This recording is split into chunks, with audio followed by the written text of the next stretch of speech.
Yeah, these things are just as rough as I remember. Oh, bloody hell. That's quite terrible. Let's just go around and do it again. Doesn't really matter where you hit it. Oh, that's a gutter rather than a ramp. And there's a ramp there. That's a nice ramp. Over the last few months, I've done a number of videos on the terrible pram ramps on shared paths around the Batemans Bay area.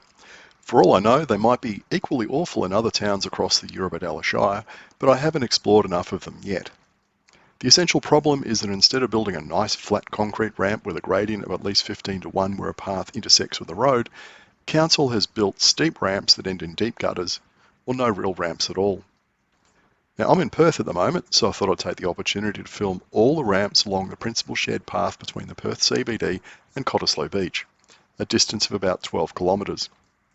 This path crosses the boundaries of the City of Perth, plus the councils of Subiaco, Cottesloe, Claremont and Nedlands. What I'm trying to demonstrate here is that it's possible to build long-distance shared paths that are comfortable at every single road crossing. Now, the first thing you might note here is the width of these crossings. This is not like the where the shared path down to Lillypilly comes up to the tip, where council has left the old crossing in place, which is about 1 metre wide. These crossings are very wide, and that allows groups of cyclists going in opposite directions to get across without crashing into each other head on, which is, fairly important. So, let's just do a couple of views here and look at the separation between those cyclists going in opposite directions. That's the kind of thing you need for safety. Again, we've got a reasonable sized group behind me and people going in the opposite direction. And again, look at the separation there. And there's also plenty of separation between the cyclists and the pedestrians as a result. So yeah, if you're going to build ramps up to roads and you're going to put crossings in, at least put nice wide crossings in. These ones here are quite old. This path would be at least, I guess, 2 decades old. So these are old style widths. The new paths tend to have much wider ones. Now, I could go on about the path treatments they've put in at all the crossings where pedestrians can potentially step out from behind blind corners and stuff like that, but I won't. Let's just focus on the ramps for the moment. So nice ramp on that side of the road, and again, a nice smooth ramp on the other. And I'm not going to show the entire 12 kilometres down to Cottesloe because that would be a 20-minute video, but I just wanted to give a quick taste of what this path is like. You can see it's nice and wide, it's made out of red asphalt, it stands out, it's very clearly a shared path for pedestrians and cyclists, and the red asphalt really helps a lot. At every crossing, they put down tactile mats at both ends and in the middle of the path. And the other thing you'll see around the place is handrails on both sides of the road. Very important for older people with mobility issues that might want to hang onto the rail before crossing the road. Also for cyclists who might not want to unclip, it makes it a lot easier to just stand there if you've got clip-on pedals. Approaching a train station here, I just wanted to show what the crossing of this road is like. Look at that, it's a raised platform crossing. There is no ramp there whatsoever. The only ramps are actually for the drivers going in and out of the car park, and obviously it's designed to slow them down. I'll just also show this path treatment outside this train station. Over on the right-hand side, on the opposite side of the road, there's a large high school, and obviously in the morning and the afternoon you get crowds of kids crossing the road here to go and catch the train. There's normally a crossing guard there, but I just wanted to show you how they put down green paint on the path here where there's a shared zone and tactile mats and all sorts of other treatments there so you don't have collisions between cyclists and pedestrians. Now, the principal shared path is a state government project. This is now turning off onto a local council path. Obviously, as usual, part funded by the state government, part funded by council, but built by the council.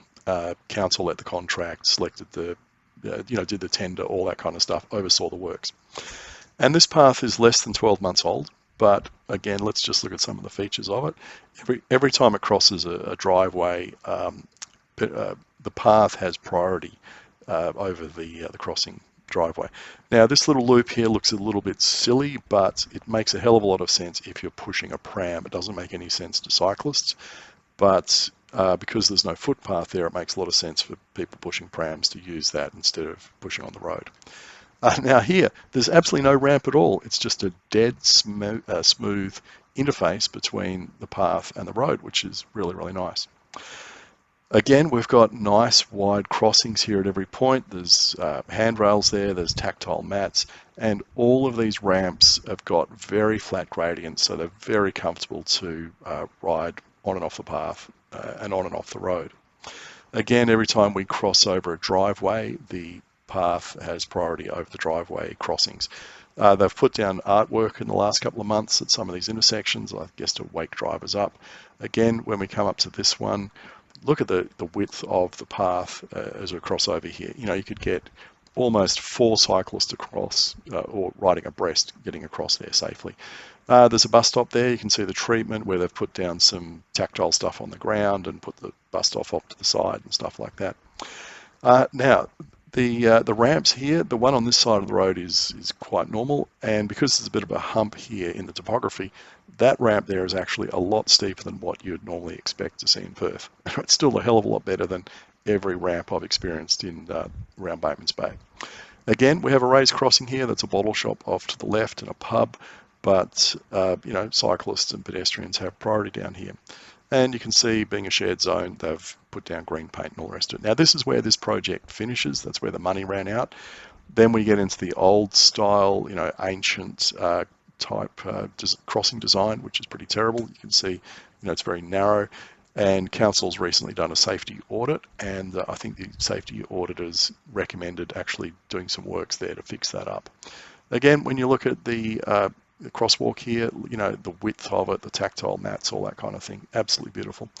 And here we are at Cottesloe Beach. I said we'd ride down here, but that's not all. We're just going to look at one or two other things.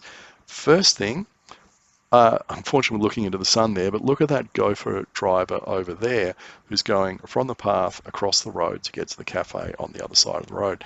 And unfortunately I wasn't fast enough to film them doing it, and this footage is pretty mangled, but look at just how comfortable it was for that bloke to ride his gopher off the road, up the ramp, onto the path. There's no bashing into a gutter or a culvert or anything like that. So let's just ride it and see what it's like. And you can see obviously he's got bad hips or a bad back or something, but he was happy as can be because he was not smashed into a culvert on his gopher. You know, that curb drop that I just went over there, it's more comfortable than most of the Eurobodalla ramps, and that's pretty terrible.